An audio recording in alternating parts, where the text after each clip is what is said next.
Ahora sí, se va a presentar el jueves 30 de octubre, 20 horas, la película Fuck You, el último show, una película dirigida por José Luis García.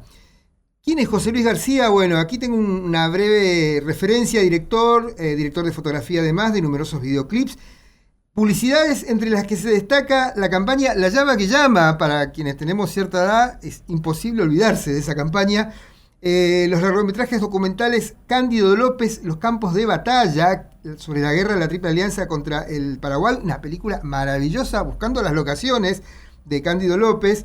La chica del sur, sobre una militante surcoreana que viaja clandestinamente a Norcorea. Y ahora Fuck You, el último show. ¿Qué tal, José Luis? Muy buenos días. Te digo buenos días porque esto es sábado a la mañana. Hoy, aunque parezca mentira, aunque parezca viernes a la tarde, es sábado a la mañana. Muy buenos días desde Radio Provincia, desde Cultura en Movimiento. Café Azar te saluda. ¿Qué tal? Mucho gusto, muy buenos días. Bueno, gracias. ¿Qué tal el sábado a la mañana? Bien, espectacular. Es como estoy espiando al futuro. Claro. Es una dimensión rara del tiempo. Sí, muy bien. José Luis, estaba viendo que vos estuviste también en la cámara de Luca, ¿no? La película de Espina. Bueno, no. Estuve en la cámara de la foto del afiche, que es una foto que le saqué yo a Luca, sí. Y estuve en la cámara de todo lo que es el material de archivo, que es lo que compone absolutamente ahora esta nueva película Fuck You, pero no, Luca es un documental que tiene mucha producción agregada, con muchísimas entrevistas en Italia, en Escocia, en Inglaterra, en toda Argentina, donde el material de archivo no pesaba tanto. Y bueno, quedaba pendiente hacer algo donde el material pudiera transmitir lo que es el vivo de la banda, ¿no? De Luca y de la banda. Claro, vos sabés que ayer me hice la tarea y me puse a ver de vuelta el documental. Y realmente lo que es ese material de archivo es riquísimo por cómo dimensiona la figura de Luca, ¿no? Sí, bueno, te referís a Fuck You, claro, sí. Al que se va a pasar. Sí, la verdad es que yo era muy amigo de Rodrigo, me dolió mucho su muerte y nos sorprendió a todos y nos dolió mucho. Y siempre le insistía, porque este material yo lo había grabado con él, no el de Fuck You que lo grabé yo solo, pero el de otros conciertos que fuimos juntos, y había sido toda una aventura hacerlo, y era muy fuerte toda la adrenalina que vivimos y lo que transmitía ese material, y siempre sintió la gente que conocía este material que Luca, que es un documental extraordinario que cuenta todo el periplo de la vida de Luca, no terminaba de hacer honor a este material y no terminaba de poner en vivo a Luca, como si lo pone en vivo Fuck You, porque tiene un concepto de edición que es dejar respirar el material, afectándolo lo menos posible, digamos, ¿no? Entonces la gente nos transmite, y esto me siento orgulloso de eso, tiene la sensación de estar como en un concierto en vivo de la banda. Claro, darle tiempo al tiempo, ¿no? De eso se trata. Sí, creo que en ese sentido el material añejó bien. Ajá. Porque es un material tomado con una cámara VHS que tenía yo ahí con un micrófono. Todo lo que se escucha es lo que tomó el micrófono de la cámara, pero digamos, la oportunidad fantástica de acompañar a Luca de su casa al show, toda la prueba de sonido, el backstage de 2-3 horas antes del show y el show. Entonces es una cámara que realmente está, como se dice ahora, inmersiva en ese espacio, y lleva al espectador a esa dimensión. Pero bueno, el material quizás, si se hubiera visto hace 20 años editado así, hubiera sido un poco chocante, porque tiene momentos, entre comillas, malos de imagen o de sonido, pero que el dejar fluir esos momentos es lo que permite finalmente sentir, wow, estoy acá, con todos estos errores y defectos y problemas. No está todo editadito con 3 cámaras, no, es una sola cámara que está sobreviviendo en el medio de este tsunami que es humo, ¿no? Entonces, en ese sentido creo que añejó bien, porque hoy estamos acostumbrados todos a percibir un material hecho en casa, en YouTube, etcétera, que toleramos esas cosas que quizás hace 20 años no hubiéramos tolerado. Claro, hay en esto también criterios de edición, supongo yo. ¿Cuáles son aquellos aspectos que vos tomás cuando te encontrás con todo el material, con toda la filmación, para montar la película, para elegir justamente qué es lo que se va a ver? Bueno, hubo dos experiencias te diría, de testeo de este material, una en un festival en Chile hace varios años y otra en una muestra de rock de los 80 que se hizo en el Museo Histórico Nacional en Buenos Aires hace 3 años, 4 años creo, donde con Rodrigo todavía vivo habíamos dicho, bueno, pasemos este material en crudo, así como está de cámara.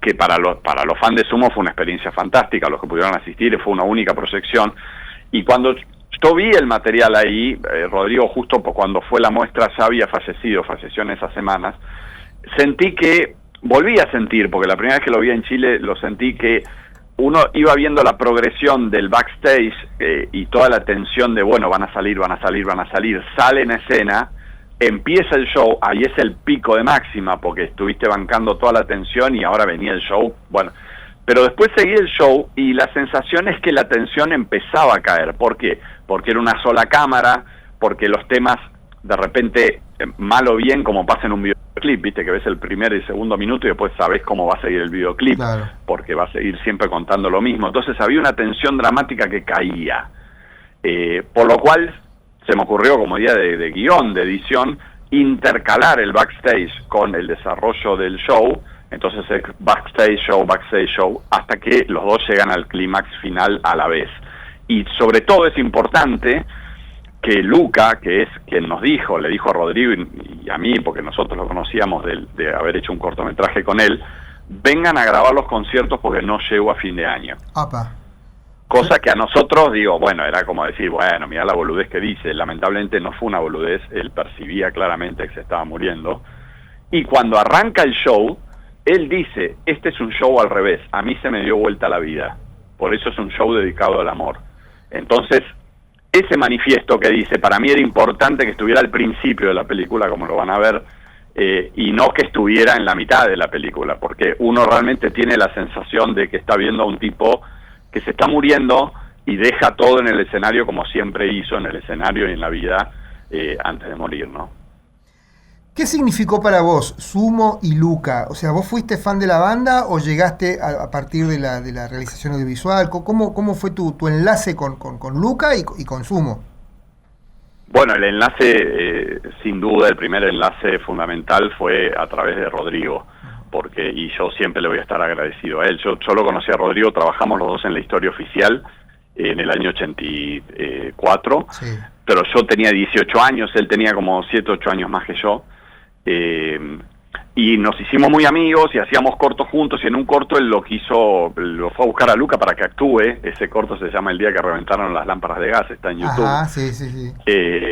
Y yo hacía la fotografía, ahí lo conocí a Luca, ahí también lo conoció él, pero él y Luca se hicieron muy amigos, eran dos tipos muy cultos, bueno, musicalmente y cinematográficamente también, por lo cual se hicieron muy amigos, y por lo cual Luca le confía a Rodrigo, vengan a grabar los conciertos, ¿no?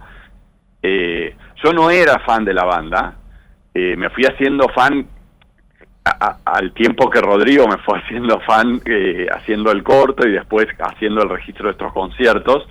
Pero recuerdo, por ejemplo, cuando fui a Obras, que es el registro de Fuck You, de la película que van a ver, yo al único que conocía, ni más ni menos, era Luca. El resto no conocía ni el nombre. Mirá. O sea, yo estaba dentro del backstage de Obras, y más o menos me imaginaba, este debe ser músico por lo que hace, por lo que dice. A Petinato sí tenía idea porque era el más mediático, pero después a Moyo, a Arnedo, a Dafuncho, yo no los ubicaba.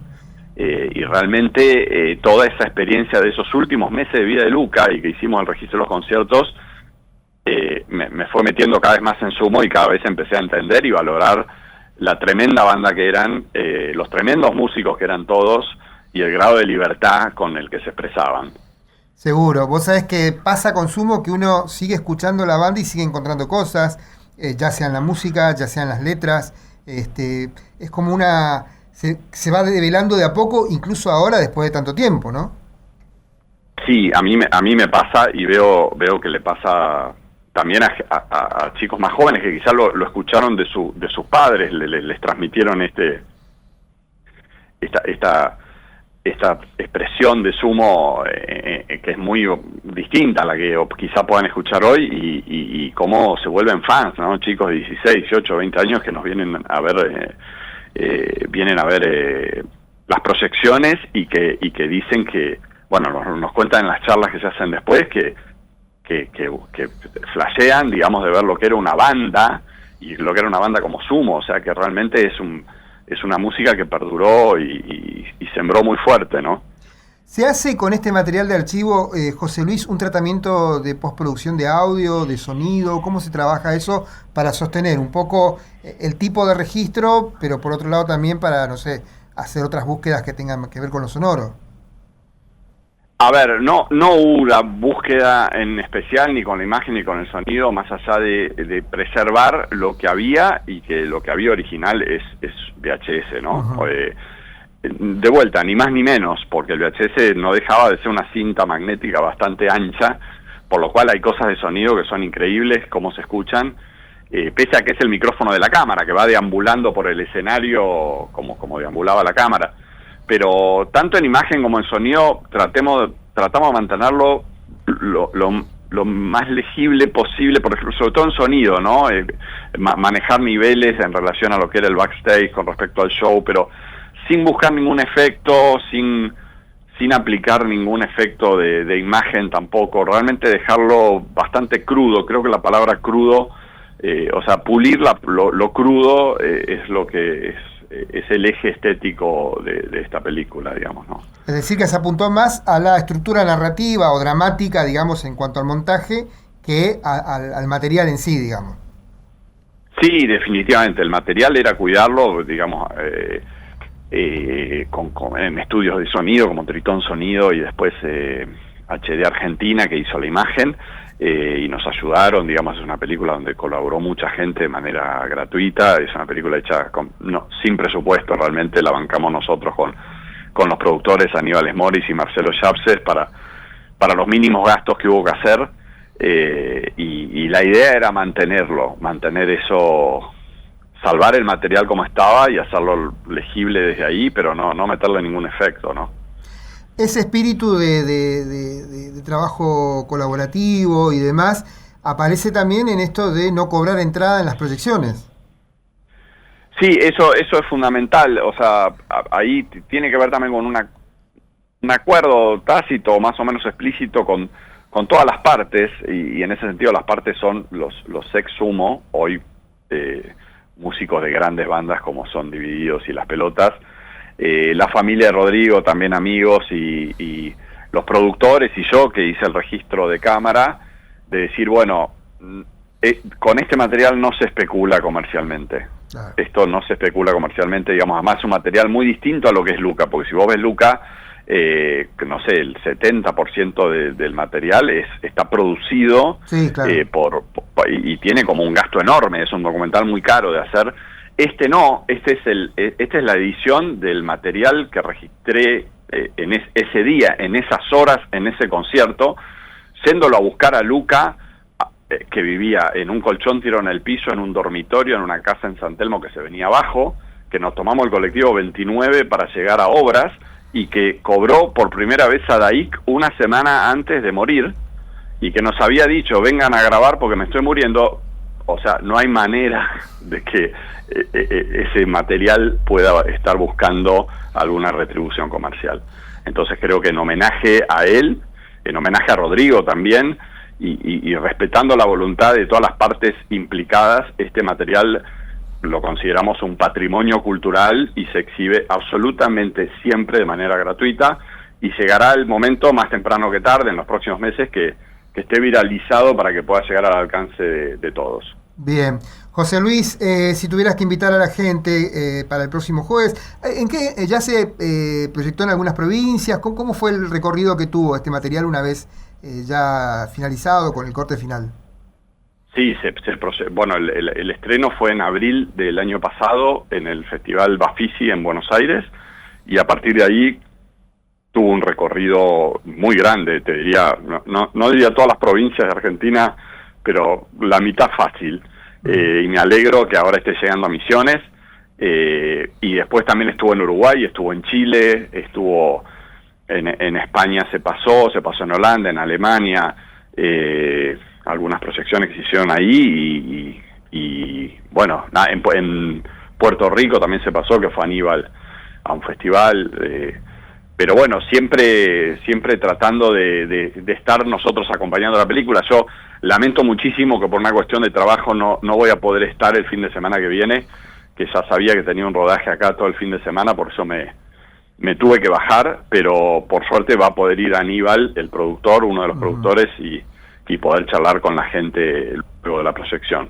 Aníbal, que también es productor de Luca, ¿no? Sí, eres uno de los productores de Exacto, Luca. Sí, así que le van a poder preguntar por las dos. Muy bien. José Luis, muchísimas gracias por esta entrevista. La verdad que es muy interesante. Algún día más adelante estaría bueno charlar sobre tu trayectoria, digamos, porque cuando hoy vi, la productora me puso lo que era la presentación tuya. Bueno, nada, hablar de La llama que llama es parte del ADN argentino, digamos, ¿no? Por el tipo de humor, por el tipo de imagen. Y la película Cándido López, Los campos de batalla, que es tremenda película que tiene que ver con la zona también, ¿no? Así que, Sí. José Luis, muchas gracias por esta entrevista. Bueno, un placer, muchas gracias a ustedes y bueno, ojalá que la gente pueda disfrutar de esta película, los fans de Sumo emocionarse de nuevo y los que lo conozcan por primera vez tratar de entender un poco cómo era la movida ya por los lejanos 80s. Y lo que significaba Sumo también en cuanto a público, porque es como que creció el público después de la muerte de Luca, de Sumo. Bueno, muchísimo. Imagínate que ellos pensaban que quizá podían hacer un segundo Obras Sanitarias, que entran 5.000 personas, claro, y ni siquiera pudieron hacerlo. O sea que solo en su último disco fueron 5.000 personas. Hoy sale un artista y te llena enseguida 3 Movistar. Sí. O sea, había una diferencia muy grande, pero bueno, evidentemente, como bien decís, creció muchísimo después de la muerte de Luca. José Luis, muchas gracias. Muchas gracias a ustedes. Un abrazo grande. Un abrazo grande. José Luis García, director de cine, director de fotografía, director de este material inédito hasta el momento, hasta que se hizo esta película, que se estrenó en abril del año pasado, Fuck You, El último show, una película que retrata el último show de Luca con una conciencia muy grande de lo que iba a pasar. Eso es un poco lo que cuenta José Luis y lo que siente cuando presenta este material. Esto forma parte del recital final de Sumo en Obras en el año 1987. Se va a presentar el jueves 30 de octubre, 20 horas, en el espacio Urunday, en Urunday. José Luis Larzábal dice, no es un espacio, es Urunday. Bueno, Urunday, Bolívar 1697, con la presencia del productor Aníbal Esmoris, que también fue productor, como decíamos, de Luca, y la previa con Marian del Prado y Marcelo Pérez. Va a haber una vernissage y un debate post-proyección. Allí vamos a estar también presentando un poco la gente que esté y la película. Nos invitaron amablemente, Berito Chemes, a quien agradezco siempre tenerme en consideración. Escuchábamos entonces a José Luis García, director de la película Fuck You, El último